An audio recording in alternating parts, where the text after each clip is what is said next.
And several for the speech. Oh, that reminds me, I did file my paperwork to run for reelection for the seat that I was appointed to. And I just opened my candidate filing paperwork from the elections office and no one ran against me. So I guess I'm not opposed. So it won't be, I guess I get my $400 candidate statement back fee. Nobody ran against me, I guess. Yep. And I guess that goes for you and Catherine too. Yeah. Congratulations. Thank you. All right. We have more to do tonight. Let's go back to the agenda. Let's see. We have a public comment. Oh, I'm sorry. I didn't see your hand. Sure. Sorry. Please. Got my dog with me. Sorry. No, that's all right. I'll hold him.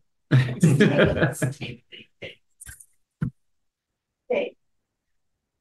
Hi, I'm Virginia Chang Corrali, and I'm on the San Mateo County Harbor District. Oh, well. We're here. Well, so is this where you make public comment though? Yeah, but Yes. you kind of can look at the camera. Oh, okay. I'll get the back of your head first. Sorry, okay. Feel free to act like a rock star and just Take the mic off. take the Like, mic. Yeah, that's it. Sorry. Okay, yeah, you really don't want my bottom and my back, right?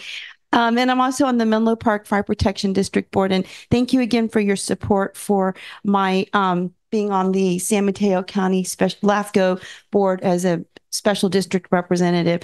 I'm here today to talk about, just really quickly, to just kind of give you a point of view with regard to one of the issues that's been brought up in the county on the California Constitution issue Article 34, which is about housing. The Board of Supervisors has been looking at that. There's been an effort at the state level to repeal that, which is basically going to, I mean, I'm probably overgeneralizing, but in a nutshell, I think it's going to it'll disallow public community input for new development. It's kind of what they were dealing with in Millbrae for their housing issues. So I think that, well, so Supervisor Slocum and Supervisor Canepa asked for more input from special districts and school districts, and especially special districts that have that provide essential services. So I'm kind of here today just to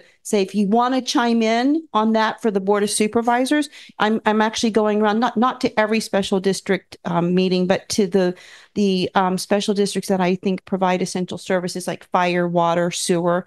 You know, because when it comes to growth, I think we should be giving some input. It's something that we struggle with on the fire board a lot as new development happens, and, you know, whether or not our equipment can support the new development, like, for example, Facebook out in the Bellhaven area. So the Board of Supervisors, I think, is going to welcome comments. So if you choose to, as a board, put in a comment about Article 34 of the California Constitution, either way, I would encourage you to do so. Junior, are they going to have another meeting on that? I think so, because right now I think the board has kind of tabled it a little bit or put it out to a future agenda. But I don't know where they are on that. But I know that there's been, you know, obviously some contention. And so I just wanted to come around to the special district meetings and just encourage you to submit something, if, you know, either way or not. I mean, it's up to you, but I think it's important for the special districts that provide essential services that will have an impact for development to say have a voice. They had a hurry up and vote on turn it down or a thumbs up. So yeah, so my understanding is that Supervisor Mueller wanted a letter to go out just to the cities, and I had urged well, I'd asked for, you know, the special districts to be included, and even possibly the school districts, because they're all impacted by growth. And I think he just wanted to at least focus on the cities first. And so I'm just here to put it on the radar for you, just in case you want to chime in, which I think is important.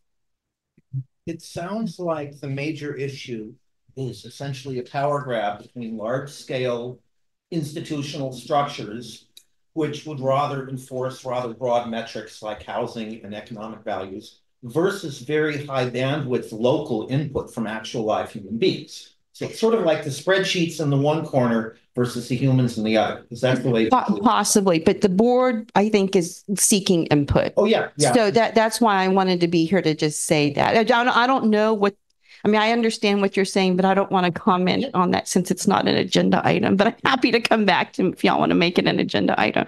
Sorry, Bill. No, I just wanted to say that the state and the county and even the cities, oh, sorry, I got your message, thank you. The state and the cities are not paying attention to critical public health services in their population as they're putting in all of this new development.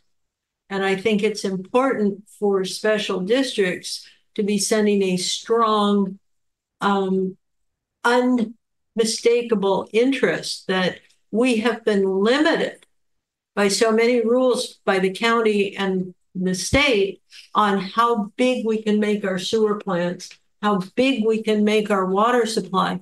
And now they are allowing in housing and development that totally ignores the need for sewer, water, parks, schools, traffic, sidewalks. Let's just keep on going. It's a long list. And so I would like to see us send an unmistakably strong letter to the Board of Supervisors saying we are limited in our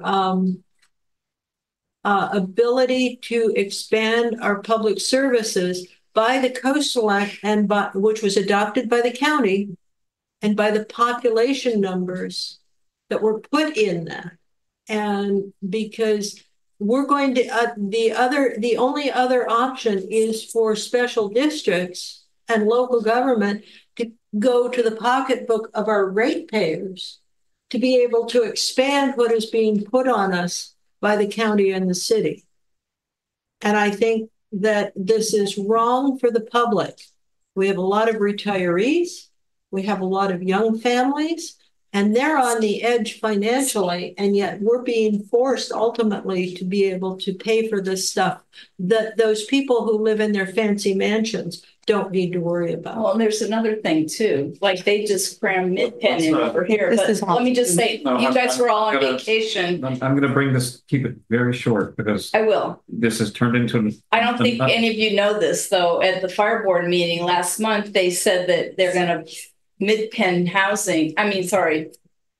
Big Wave is going to let their other project go, not the wellness center, but the other 7 parcels. They're going to have Mid-Penn take over, and it hasn't changed hands yet. But Mid-Penn is a housing corporation, and those are supposedly rated for commercial property. So they're probably going to let that get zoned commercial back to residential. Okay, it's so not. That's good information. But Thank you, Scott. I just wanted to just come and just bring that up, and y'all decide what you want to do, but just know that it's on the radar. Thank you. If I understand correctly, it was pulled from the ballot, so it's not on the November ballot. No, that's a different issue. So this issue is going to be continued. It was on the Board of Supervisors agenda, and they kind of kicked it out to probably early next year, from what I understand. Okay, but this is different from the $20 billion bond. No, I'm talking about the repeal of Article 34. Yeah, it's yes. It's not going to be. It's not on the ballot. Correct. Because the Senate pulled it in. Yeah. So, but even after they pulled it, yeah, the Board of Supervisors was still looking at it. That's very good because it's clear they pulled it because there wasn't time. Correct. That's correct. Too much on the ballot. Other things. Yeah. So anyway, I just wanted to put it out there in case y'all wanted to write a letter, because I do think you provide an essential service for your community. So thank you. Thanks. They're going around the state ballot. I mean, put around it, and we'll talk more. Okay. So thank you very much. And Bye, Skippy. Bye. What you said. I don't know if you can actually. Don't go that way. Yeah. Too dangerous. Okay. Yeah. If needed. All right, let's go to the consent agenda. Do any board members wish to pull any items for consideration? And if not, can I have a motion? So moved.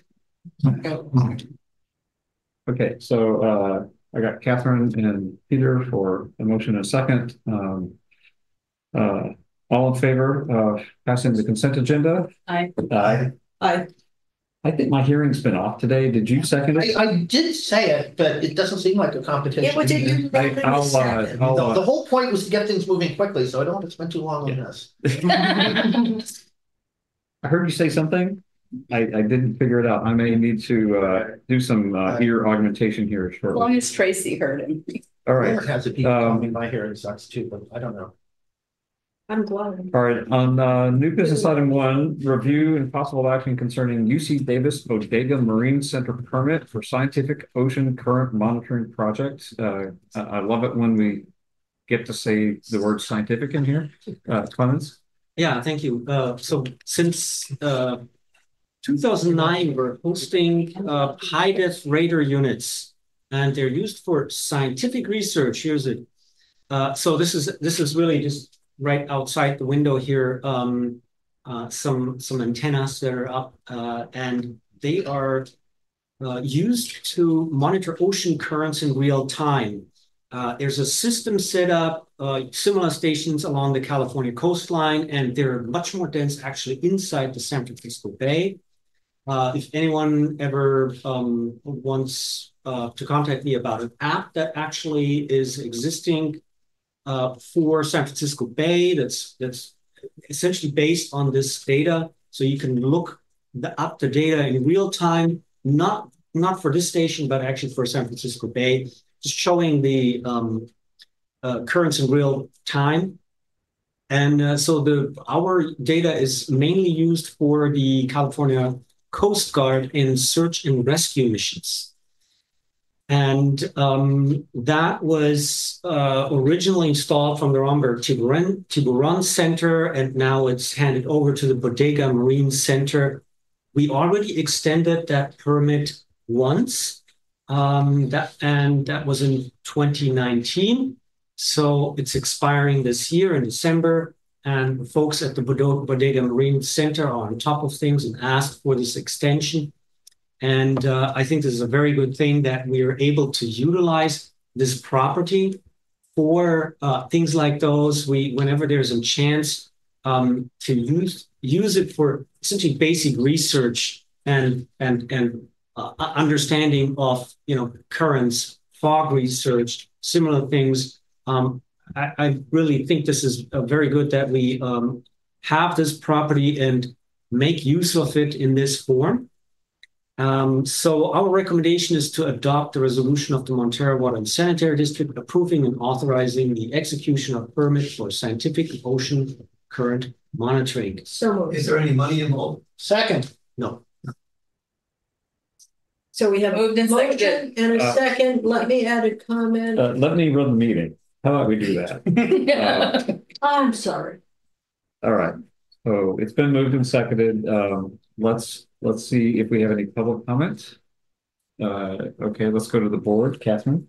At the Harbor District, I'm working with a fellow board member with the support of the entire board and the general manager to put in more educational facilities and scientific facilities at the Harbor District in particular. We have visited a marine center on the bay, and we recently visited the UCSF Tiburon research labs and the Army Corps of Engineers Bay model. I can't recommend this too much to people to just go and see. It's free. There's parking. It's in Sausalito. It's beyond amazing. And it's all run digitally now, but just to go and see it in scale is just awesome. But I would like to see us, MWSD, working with the Harbor District and the scientific agencies to help people appreciate the complexities of the ocean and the biology and just all of this stuff. We just stand here and watch it. But it is so amazing when we get to the Marine Reserve or watching the tides or winds or any of this stuff, as folks who are surfers or beachgoers or all of us know. So I'm excited by this, and I will ask Jim to get in touch with you because we're already talking to UC or to San Francisco State already about this. And like I say, I think that if we can align all of the agencies up and down the coast to work on this, it will help solve a lot of problems too. But just getting information from folks who come here is important. If I may comment on this, I think this is a great idea. And I forgot to mention, we actually also host the NOAA station out here on the coast side that directly benefits the harbor district and all, maritime users. And so I think that's an example where, cooperation can lead to great success here. Absolutely. Peter asked a question. I didn't remember hearing the answer. He asked about money. Yeah. There's no money. No. Okay, not for us. UCSF is funding. Or, San Francisco State is funding. UC Davis. Is this UC Davis? It's UC Davis. Yeah. Damn, those people are everywhere. All right. It's been moved and seconded. What we're looking for is the approval to renew the agreement. All in favor? Aye. Aye. Any opposed? Okay. Science wins out. By a vote of 5-0, we have approved the agreement. Okay.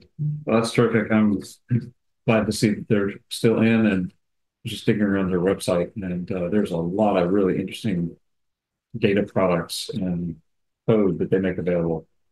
So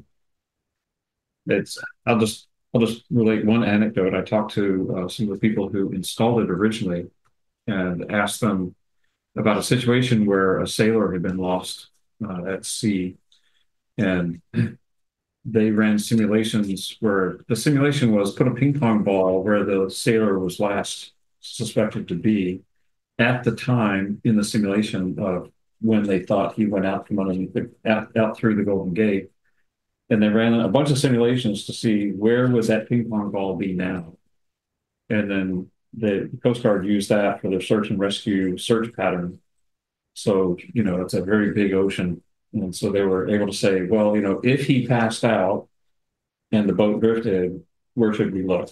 And so they didn't find the guy, but that they looked in places that were far more likely. Mm-hmm. So it was just terrific to find out that, we just made some space available and they were able to use that in an attempt to save lives. And so that part of how they use it, of course, they use it for lots of other things. The ocean current data is very useful to sailors and others. No, may I ask? Yes. If they could presumably do very similar hydrodynamic simulations in case of, say, a disaster sewage mistake. They could do that in advance. Well, the currents change. But they could test ranges and things like, at any rate, insofar as they have the chops to do hydrodynamic simulations of realistic things off our coast, that's something we tend to worry about. Yeah. Well, especially with sand. Mm-hmm. Yeah, they've got Python in our libraries. You might want to try your hand at some of that. I'm sure they could as well. It might also raise the profile of the issue a little bit. Well, someday over a cup of coffee, I'd love to discuss this with you off camera, off the camera, but all right.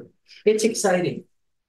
All right, let's go to the next item. Review and possible action concerning adoption of a workplace violence prevention plan. Yeah, I think that's probably the most important item tonight. So we're asking for a approval of a comprehensive workplace violence prevention plan, and that's in accordance with Senate Bill 553. And so primary purpose of the workplace violence prevention plan is to create a safe and secure work environment and put a bunch of actions in place. So very comprehensive program. Essentially, we're going to meet at least once a month and discuss issues. There's policies or procedures established how management can be made aware of issues, how they can prevent it. So it's a very comprehensive policy. I'm going to recommend to move the adoption of the resolution of the Board of Directors of the Montara Water and Sanitary District adopting a workplace violence prevention plan.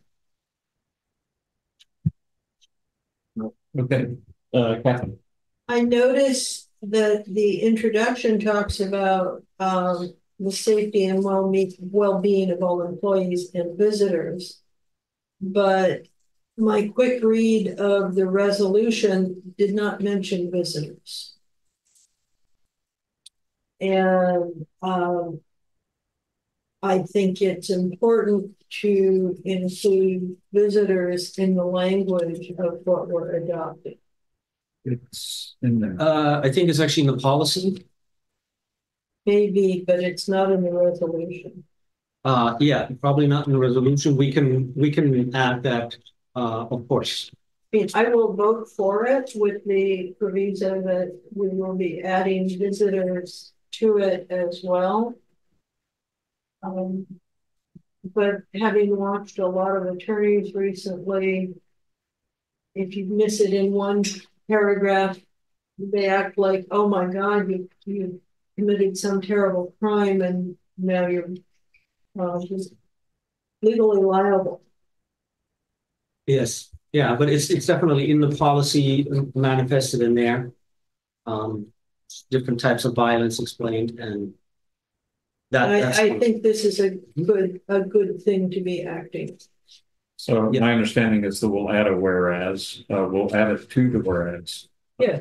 Or when we say employee, we just add visitors or something like that, right? And visitors, because we have a lot of contractors and other folks here. Yes. Clemens, I have a question. Do we have a problem with workplace violence, or is this just a boilerplate kind of a thing? This is a boilerplate kind of thing, and we're essentially asked to do this. Okay. But I think it's very good. Okay. I'm going to point out that while the number of employees that we have is below the threshold that would require it, yeah, Clemens took the initiative to make sure, because this is a very good idea, to go ahead and institute it. Well, it's more than can't hurt. This involves active involvement with the employees to engage in thinking and preparation. So it's not just a piece of paper or boilerplate. It's actual for awareness. That's right. Well, it's an active program to engage the team into being mindful of set in place some guidelines and things. It engages the team. It's not just something you post on the wall. Thank you. No, exactly. It's required by the state, but beyond that, I think it's important for our employees and contractors to know that this board is looking out for everybody's safety, and it's a priority for us. There's a lot of stuff going on in a lot of places, which is frightening, and I don't want to ever see a problem with MWSD. We're in Montara and Moss Beach. We're special. We have manners. All right. So I'm looking for a motion in a second. So moved. Second. I was staring right at you. Unless it was like, telepathic. I just want to reset things. Okay. So we have a motion for Catherine, a second for Peter. All in favor. Any further discussion is the actual words coming out of the mouth. Sorry. You looked at me. Any further discussion? Okay, all in favor? Say Aye. Aye. Any opposed? All right, so motion carries 5-0. Item 3, review budget update for superintendent position. Yeah, thank you. So we thought it would be important for everyone to understand that there was a slight oversight when we prepared the budget. When it comes to the superintendent position, there was actually an increase to the salary made that was not taken into account. It's not material. It amounts to $6,000 in sewer and water side. There's no need to change the budget, but we wanted to bring this to everybody's attention. So budget is not hard numbers for us anyways. So we just want to inform the board and let everybody know that the numbers at the end of the year will look a little bit different than what is currently in the budget. Thank you. All right, thank you. Item 4, review and possible action concerning employee wellness program. Yeah, so this is, we have this up now since 5 years, I believe. And this is a grant that's coming from the Association of California Water Agency Joint Powers Insurance Agency, very long name. Our workers' comp provider. And we're very happy with them. And they're also offering this grant that we participated in from the beginning. And so we received $320 from them. And the idea is that now the district authorizes up to $2,400 of district funds for contributions to our full-time employees' participation in wellness activities. And they essentially get $25 per month for any wellness activity. And so we, of course, check if that's the case. And so we're asking for the authorization of $2,400 for this program that really benefits the employees. I think it's very important to offer them a little chip in for some sort of a monthly gym fee or whatever it may be. So again, recommendation, authorize up to $2,400 of district funds for the contribution. Make a motion to accept that. Second. Okay, so moved by Peter, second by Bill. Comment from Kathy? No, I think it's 5 years, and I'm proud of our district for earning this and our employees for using it. Not that they need exercise, having watched them in the field. All right. So we've got a motion and a second. All in favor? Aye. Any opposed? Okay. Motion carries 5-0. All right. My agenda page fell away. Hang on a second. Okay. We are now down to reports. Sewer Authority Mid-Coast side. You want to handle that, Peter, or Sean? Okay, we talked mainly about blessing off the various agreements that we made with the union. At SAM, we also blessed off an equivalent advantage for the people who were not in the union. And then we talked extensively, or actually did a presentation by a gentleman who has worked in the field of engineering for 50 years and has studied many CIP programs. And he laid out a kind of an overview of what SAM can expect in terms of investments over the next 5 years. Needed Investments. and prioritized. And the only thing that was a bit of a disappointment was that the level of the necessary put aside of the CIP projects that started at $2.5 million and went up from there with a 4% increase a year. That was not something that I found especially engaging. I would have expected the level of the CIP to be at least $3 million as it was budgeted for in this coming year. Peter, can you pull the microphone a little closer? Yeah, but the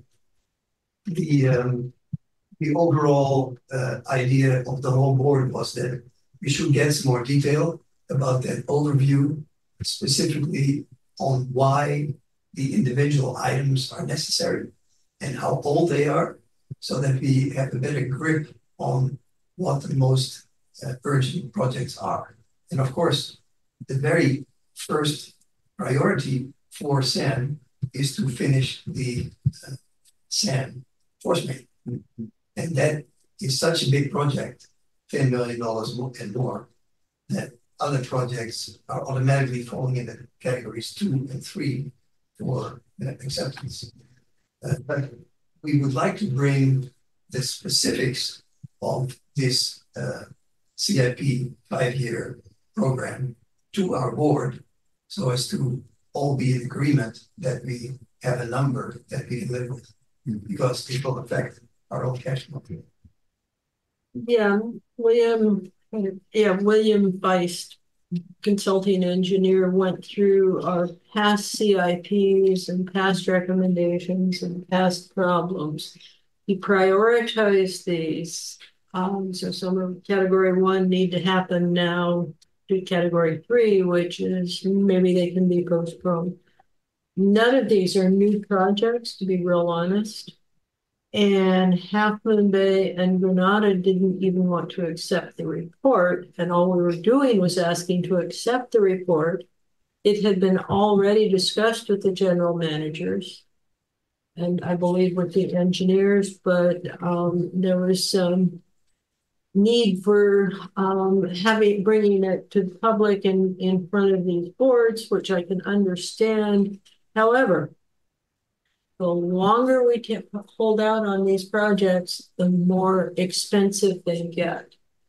When we were talking about the Princeton pump station in 2017, or maybe 2015, it was anticipated to be $700,000. By stalling and waiting, it was $2,500,000. The longer we wait on these projects, the more expensive it gets. I have a friend who has a 23-year-old Mercedes, and all of a sudden it needs $28,000 worth of repairs. You know, that's because it was running so well and it didn't necessarily need fixing, but it hadn't been looked at real closely. I'm hoping that this board will read this, look at it closely. If you look at the SAM agenda, it goes from 2024 to 2930, and they've got the projects that need to happen. And that doesn't even include the accidents and the breaks that will happen in the meantime, which will be coming. That's how that happens. So I'm hoping this board will, as usual, and once again, take the lead in saying, let's get SAM fixed before the costs go up even more. It was a good report, and it's well written on the SAM website. I have a question now. We've had a lot of work done on the CIP, the Capital Improvement Program. We keep using CIP, so just spell it out there. The Capital Improvement Plans. We've had a lot of work over many years, and I'm mindful that in 2009 we got a rather comprehensive CIP put together, and since then many of those projects have been stalled or outright blocked. They were prioritized, assessed for cost and impact back then, and I'm glad that this is coming out. I am curious. You mentioned that it's coming in under what was currently budgeted for the CIP. So this makes me wonder: is there any kind of comparative material comparing like the 2009 CIP to this current prioritization and estimation? And the best report on capital improvement projects came from Mr. Dan Child, very specific, very detailed, and we wanted just to have another report like that, just updated. I'm just wondering. Okay, so what fell off the 2009? Well, one of the problems was the board never accepted Dan Child's report, so it's not public. Okay, but my particular question is about one that we've had on the books since 2009, and I'm just curious, did we miss something? Did we call out something that turns out we didn't need, or is this one? The reason that we are now, or that Sam is now adding some details to that budget, is that we want to know what needs to be done specifically. For instance, if there is to be a replacement of an engine, we need to know when that engine was taken into service, and we need to know how old it is, and we need to know what the problem with it is, so as to make an easy decision as to whether this should really fall in the various categories that were laid out in the document. Oh, that's all fine. Yeah. And that's good. And I'm a little surprised that we have to ask for that, because we have long had that at Sam. The notion of we're going to have a page or more on every CIP item with pictures and ages and cost to install and cost to replace, how much estimated time we have left on it, what it would cost us if we just increased maintenance and deferred replacement till later, those kind of things. That's all been normal. And I understand. I'm going to take a minute here. I'm going to take a minute here. Take an hour. So I'm glad that we're getting back into this practice. I think it's very necessary. I'm sad that we spent so long with working partners that disallowed and dismissed a lot of that. But in 2009, we identified a number of projects, and I'm just wondering if the budget rate that he's recommending is below what we're already anticipating, what isn't on there? Or is there anything missing, or is it just we're in better shape because we've actually gotten a few things done, or that it's that delta that I'm curious about? Yes. Scott, I think it's all of the above, but if you look at the objectives for this 5-year SAM CIP, the number one is create the initial CIP with a target of $12.5 million CIP. Dollars current to winter of 2024. So I'm really curious about that. Why is that the number one objective, to put a dollar amount on it? Well, I think that's a good question from Keishan. And the other I would suggest is that we ask Keishan to bring in the 2009 and update it.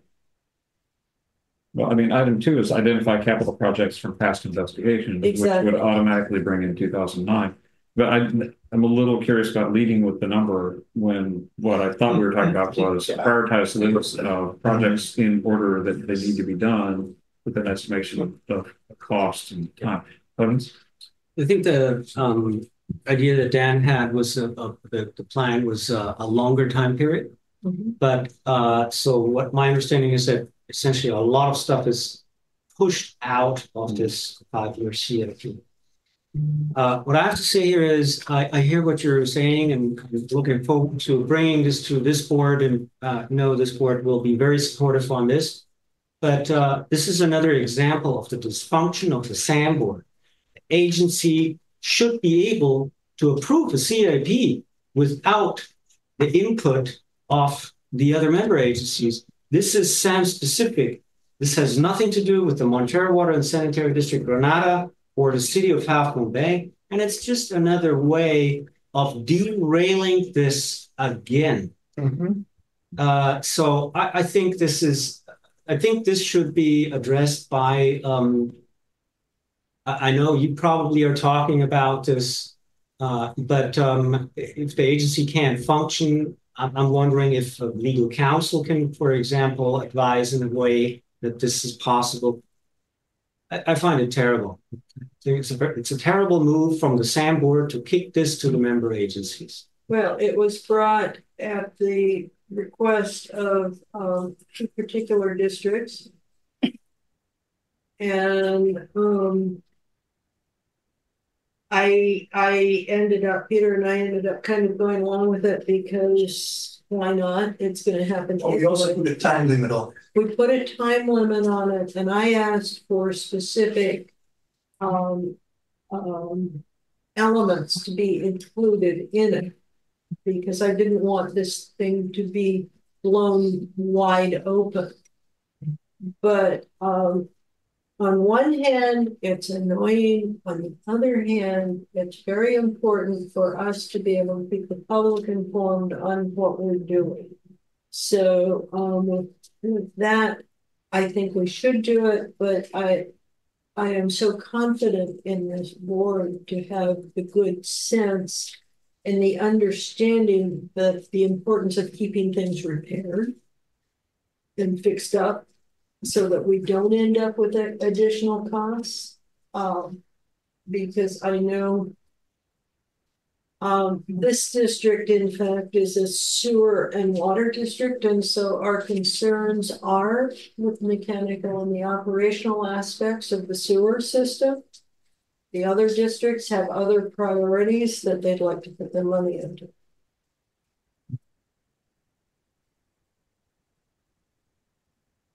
Yeah. Well, I'm the newest board member, and listening to Peter over here every time he says CIP, I'm thinking of the public and I'm thinking of their eyeballs rolling in the back of their head. So I think of a way for the general public to look at this, and to me, I would think they'd want to see the original 2009 laundry list of everything that needed fixing at the sand plant, then a list of everything that's been fixed in the meantime and how much it costs, and then the going forward laundry list of what needs to be fixed in the next 5 years. I would like to see that list simplified, not what Half Moon Bay doesn't want to pay for and what Granada doesn't want to pay for or whatever. I would just like to see the list and say, hey, here's progress in the middle. This is what we've already fixed. And here's what we still need to fix. And this is what we really had to fix way back in 2009 and kind of take it from there. And, I know Half Moon Bay has monetary issues right now, but that doesn't mean they have to go running and screaming away from their obligation to keep the sewer plant working, and I can understand that not wanting to do something is just a delay tactic from having to have to pay for something. That's the Pollyanna thing here is, la-di-la-da-da, let's put it off. But unfortunately, that's not how things work when things break. So I don't know what to say. I really, I don't like it either, but I think we have to try to get them to just lay their cards on the table. And maybe it's just a delay so that 2005 comes sooner and we end up all up in court and figured out that way. But I'm going to recognize myself for just a minute and then over to Catherine and then Peter. In a functioning organization, you would be able to find the CIP for each year, and each CIP would make some reference to the previous one and have material that would be postponed until the next year because it's that list and you have so much money and you go from the top and you see how far down the list you can get with this year's money. And sometimes something is so urgent, you borrow money, you float a bond, you raise rates, whatever, and you squeeze something in because it's just so urgent. But you'd have a series of these documents. Yeah. 2009, 2010, there's a bunch between 2009 and 2024. And kind of almost coming at it from scratch is just, it's an abomination. And I agree, this is a stalling tactic. And this is the kind of thing that our community needs to be able to, at any time, say, what are you planning for this year? And what are you planning for next year? And they need to be able to come in and question and say, why are you putting that off? That doesn't seem like a smart move. Shouldn't you pull that in? Or I don't even understand why you're spending money on that. These are the questions the public is entitled to ask, yes. And we should have the documents ready for them. And here we're struggling to even get one in front of us. And I just went through the presentation, and there's nothing in it. I could have made this presentation in an hour, and I would have matched the budget numbers. But this is, if I understand correctly, this is authorization for them to go fill this out with lots of information. And I do see that in the objectives, objective 2 is identify capital projects from past investigations. So maybe that's where my 2009 question gets answered. I will be looking specifically for that answer. Sorry. I think. Yeah. So yeah. We'll come to you after Catherine. No, I think Sid has a very good point, and I look forward to when we're going to have this. I just am glad that a nuts and bolts crew like Montara board and staff and our crew who actually knows how to do things. I think it's important that we have a say in all of this.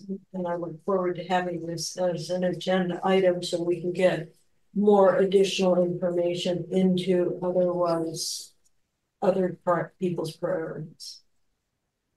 But I want to dispel the notion that nothing has been done on the projects that were listed in 2009. Of course not. No. There was a very detailed write-up on exactly what has been fixed over these last 2 years. And that was the last list that not only indicated the amount set aside for it, but also the amount that we actually spent.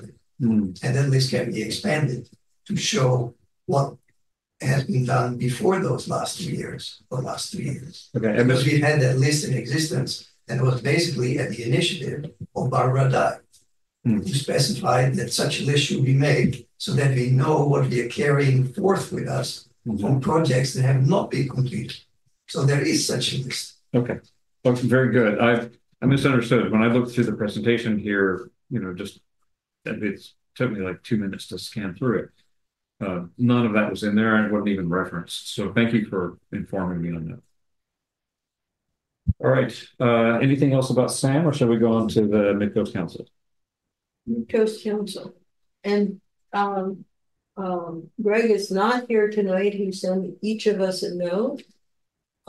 There was an interesting discussion last night, as Sid mentioned, about the GGNRA and what their big city plans are for our little rural area.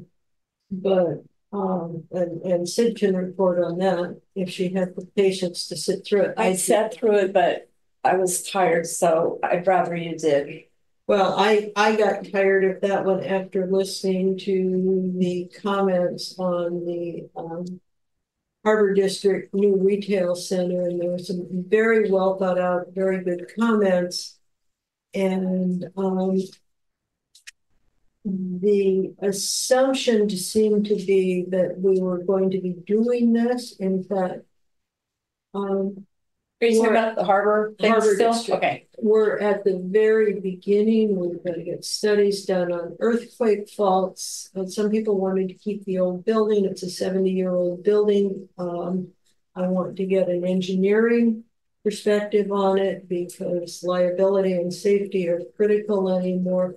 The Harbor District has bought that extra land. It was offered to us and offered the Harbor District and the community for the community use, and Harbor District had the funds and purchased it. Because we know that as the use of the Harbor District grows, we're going to know what we will do with it as the time progresses. I think that those people that objected to tearing down that old building, that there are the restaurants that have put in new capital improvements currently. I'll be happy to discuss that with you, but they only have a 5-year lease. Oh, I didn't know that. So they didn't mention that. Greg sent us some notes. Let me just convey some of this. So the MCC has some concerns with the Harbor District draft concept. Concerns about stormwater, infiltration and inflow, COD, BOD, dissolved oxygen stuff, load. But GCSD is the relevant agency there, and several other concerns they will document in a letter that they'll discuss on the 28th. Mentions, as we have, that the National Park Service staff came to discuss their GGNRA plans, about 150 people, horses, camping, wildfire concerns. The MCC will document concerns expressed in the letter at the 8/28 meeting.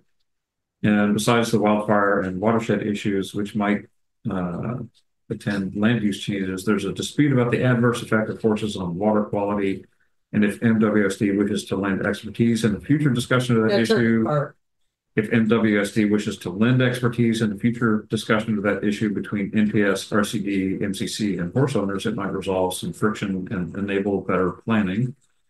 And then he also notes on a personal note that Regional Measure 4 and its 48.3 billion 53-year tax was withdrawn from the November ballot thanks to the efforts of a small group of us and recently formed 20 billion reasons to vote no on RM4 group. That's Greg's report.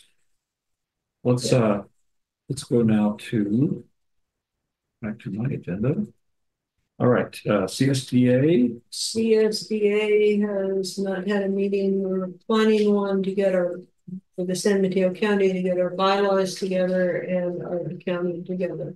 But we're working on reestablishing a local group. And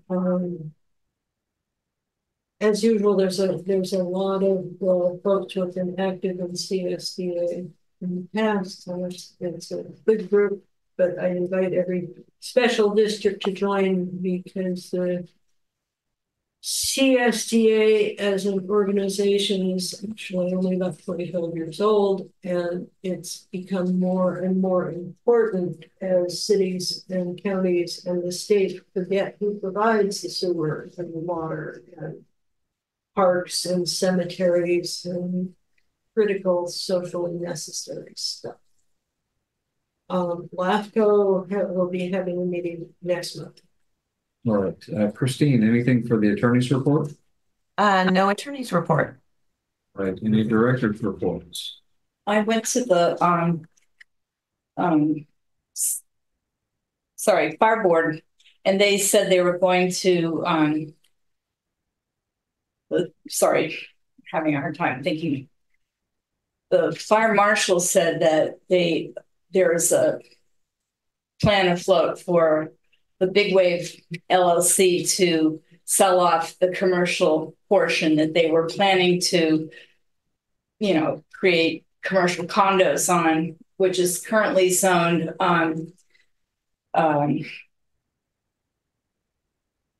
M1, which is light industrial, and sell it to mid-pen housing. And that's where I'm a little concerned because, they could shove in more housing there on Airport Street. And that hasn't gone through, of course. And I looked up the parcel in Moss Beach, and that still hasn't changed hands either yet to mid-pen housing. So that's to be this, down the road, who knows? But they also, I think I already reported that they sold the fire station to the sheriff's department, not sold it, but put it in a long-term lease to the old fire station in El Granada is now going to go to the sheriff's department. So they also put on their report that they're working with Clemens to on the fire. You know what I'm talking about, don't you, Clemens? Fire hydrants. Sorry, I'm just having a hard time talking. Getting late for me. Okay. So I don't know when you're going to meet with them, but they put it on almost every single one of their reports. But I know you're on vacation, so they must not have met with you recently. You're still at Big Wave right now, or are you now at Mid-Pen? I'm talking about the fire board meeting in July. Their report said that they were working with you to meet about the fire hydrants. Yes, it's been a long process. Okay. Yes. All right. Thank you, Sid. That's about it. General manager's report? Nothing in addition to the written. All right. With that, we have arrived at the end of the public session. We're going to take a recess. Thank our friends from PCT. Yes. Yay, PCP. I just want to get the acronym right, and I totally fritzed because I was thinking of MCTV from a long time ago. So thank you for being here. We're going to go into closed session. We're going to have a conference with legal counsel on an existing case, the city of Half Moon Bay suing its neighbors, and also a discussion on a conference with legal counsel pending litigation with the Ecological Rights Foundation versus the Sewer Authority Legal side. Christine, I didn't get an email from you this time. Excuse me, hang on. If we take any action, we will report that when we come out of closed session. And with that, we're in recess, and now is a good time to talk to Christine. Was there an email that